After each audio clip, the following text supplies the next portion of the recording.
Opening. The doctoral ceremony nobody attended. The morning of my doctoral graduation, I sat alone in my cap and gown in the university's grand auditorium, watching families fill the seats around me while my phone remained silent. I'd sent the invitation 3 months ago. I'd reminded them 2 weeks prior. I'd even offered to pay for their hotel rooms. But my family had scheduling conflicts. Mom was getting her nails done for her book club's wine tasting. Dad had a golf tournament he couldn't miss at the country club. My brother Marcus was studying for his medical school finals, which apparently took precedence over everything else in our family's universe.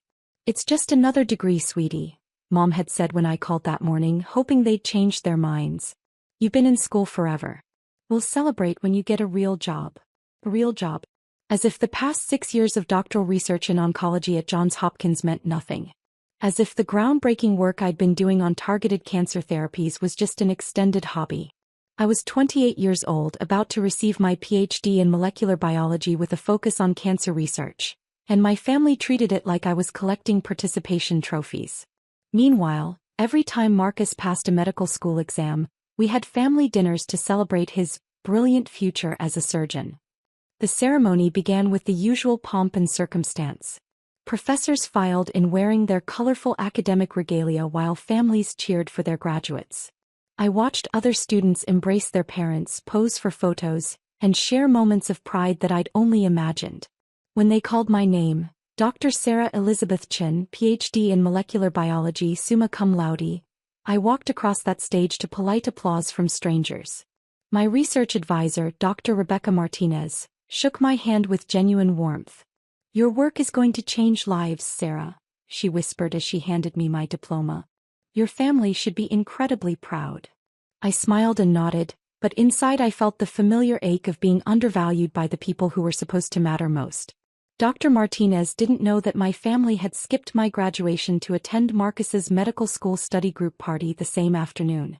After the ceremony, I stood outside the auditorium watching other families take photos and make dinner plans. My phone buzzed with a text from Marcus. "How was your thing? We're at Delancey's celebrating my clinical skills exam. You should come by later if you want." My thing. 6 years of research into novel cancer treatments, and he called it my thing.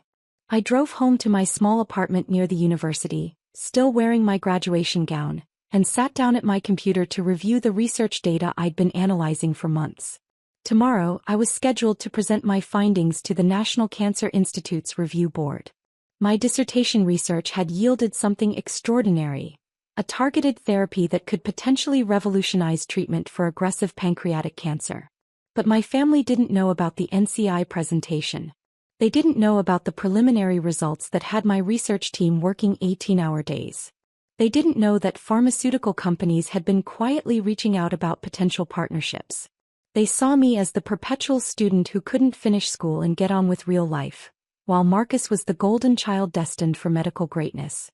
The irony was that my research might actually save more lives than any surgery Marcus would ever perform, but in their minds an MD was prestigious while a PhD was just more school. Build up. The family dinner dismissal. 2 days after my graduation, we had our monthly family dinner at Mom and Dad's house. I arrived to find them in the middle of planning Marcus's graduation party for next year. A celebration that would apparently include rented tents, catered food, and invitations to every family friend and colleague Dad had ever met. "Sarah, how was your little ceremony?" Mom asked, not looking up from her party planning spreadsheets. "I'm sorry we missed it, but you understand how busy everyone gets." "It was fine," I said, taking my usual seat at the dining room table.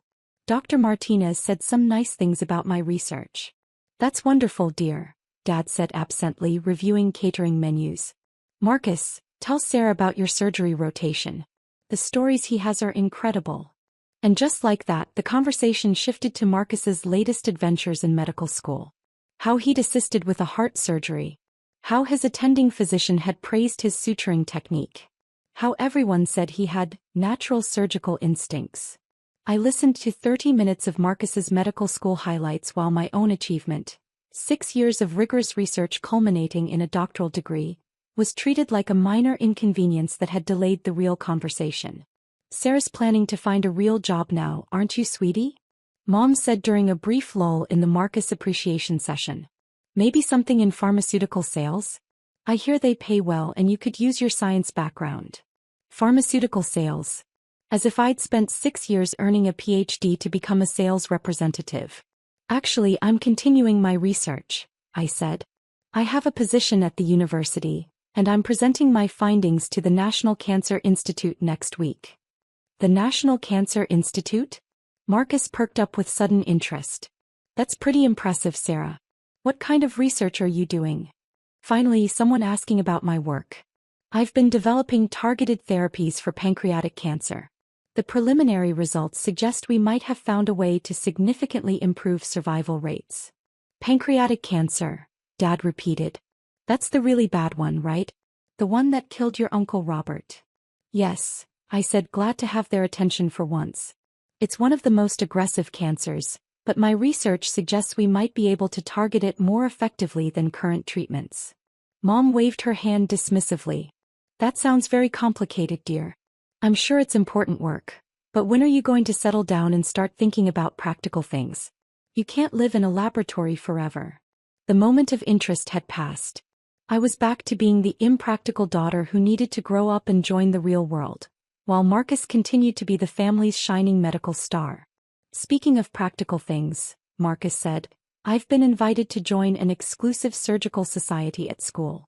It's only for the top students and they're already talking about fast-tracking me into a cardiac surgery residency. And we were back to the Marcus show. I excused myself early, claiming I had work to do, which wasn't entirely false. The NCI presentation was in 5 days and I wanted to review my data one more time. But mostly, I needed to escape the suffocating feeling of being invisible in my own family. That night, I worked until 3 a.m. fine-tuning the presentation that could potentially change cancer treatment forever. My research had identified a novel protein pathway that allowed pancreatic cancer cells to resist conventional chemotherapy. More importantly, I developed a targeted inhibitor that could block this pathway, making the cancer cells vulnerable to treatment. The preliminary results were extraordinary. In laboratory studies, my targeted therapy had increased survival rates by 340% compared to current standard treatments. If the human trials bore out these results, we could transform pancreatic cancer from a death sentence to a manageable disease. But my family was too busy planning Marcus's future graduation party to care about any of that. Revelation: when the world takes notice. The National Cancer Institute presentation went better than I'd dared to hope. The review board was stunned by my findings.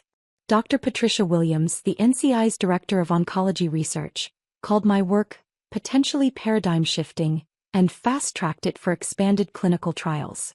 Within 48 hours, I was fielding calls from major pharmaceutical companies interested in licensing my research. The university's technology transfer office was calculating potential patent values in the hundreds of millions. Medical journals were requesting expedited publication of my findings. But I hadn't told my family about any of this. After years of having my work dismissed and minimized, I'd learned to keep my professional victories private. It was easier than watching them find ways to diminish my achievements or redirect attention to Marcus's latest medical school triumph.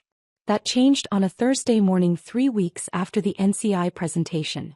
I was in my laboratory reviewing data from the accelerated clinical trials when my research assistant burst through the door. Dr. Chin, you need to see this, she said, holding up her phone. CNN is running a breaking news story about your research. I stared at her phone screen in shock. There was my photograph, my university ID photo, next to a headline that read, Johns Hopkins researchers' breakthrough could transform pancreatic cancer treatment. The story was everywhere. CNN, Fox News, BBC, Reuters, Associated Press. Social media was exploding with shares and comments. The university's communications office was fielding interview requests from major networks and international news organizations. My phone started ringing immediately. Reporters, colleagues, family, friends who'd somehow gotten my number. But the call that surprised me most came from Marcus. Sarah, what the hell is going on? He said, his voice strained. My classmates are calling me asking if you're really my sister. They're saying you might have cured pancreatic cancer. I haven't cured anything yet, I said carefully. But the research looks promising. Promising? Sarah, this is on every major news network. They're calling it a potential breakthrough in cancer treatment. How did you not mention this? Before I could answer, my phone beeped with another call. Then another. Text messages were flooding in from colleagues, friends, and relatives I hadn't heard from in years. The one that made my heart race was from Mom. Sarah, people are calling asking about you and cancer research. What's happening? 20 minutes later, my entire family was calling in a conference call that Dad had hastily organized. Sarah, explain this to us, Dad demanded. Mrs. Henderson just called saying she saw you on the news talking about cancer research. She said they're calling you a genius. It's my doctoral research, I said. The work I've been doing for the past 6 years. The research I tried to tell you about at dinner last month.